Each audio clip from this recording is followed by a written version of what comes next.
بھاگ کر شادی۔ اسلام ہمیں پسند کی شادی کی اجازت دیتا ہے، لیکن اسلام بھاگ کر اپنے والدین کی عزت کا جنازہ نکال کر شادی کرنے کی اجازت بالکل نہیں دیتا۔ تہجد پڑھا کرو۔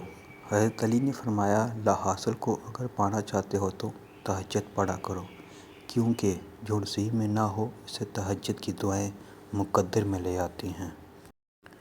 رسول اللہ صلی اللہ علیہ وآلہ وسلم نے ارشاد فرمایا، جنت میں ایسے لوگ داخل ہوں گے جن کے دل چڑیوں کی طرح نرم ہوں گے۔ رسول اللہ صلی اللہ علیہ وآلہ وسلم نے فرمایا، قیامت کے دن بدترین شخص وہ ہوگا جو ادھر لوگوں سے کچھ اور بات کرتا ہے اور ادھر کچھ اور۔ رسول اللہ صلی اللہ علیہ وآلہ وسلم نے ارشاد فرمایا، مسلمان کی ناحق بے عزتی کرنا سود کھانے سے بھی بڑا گناہ ہے۔ رسول اللہ صلی اللہ علیہ وآلہ وسلم نے ارشاد فرمایا، لوگوں کی عیب نہ ٹٹولو ورنہ اللہ تعالیٰ رسوا کر دے گا۔ رسول اللہ صلی اللہ علیہ وآلہ وسلم نے ارشاد فرمایا، جو شخص سوال کرنے سے بچے گا اللہ بھی اسے سوال کرنے سے بچائے گا۔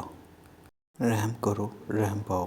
آپ صلی اللہ علیہ وآلہ وسلم نے فرمایا، جو لوگوں پر رحم نہیں کھاتا اللہ بھی اس پر رحم نہیں کھاتا۔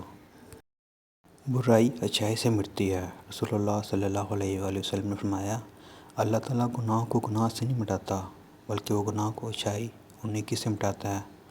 آلودگی سے کبھی بھی آلودگی دور نہیں ہوتی۔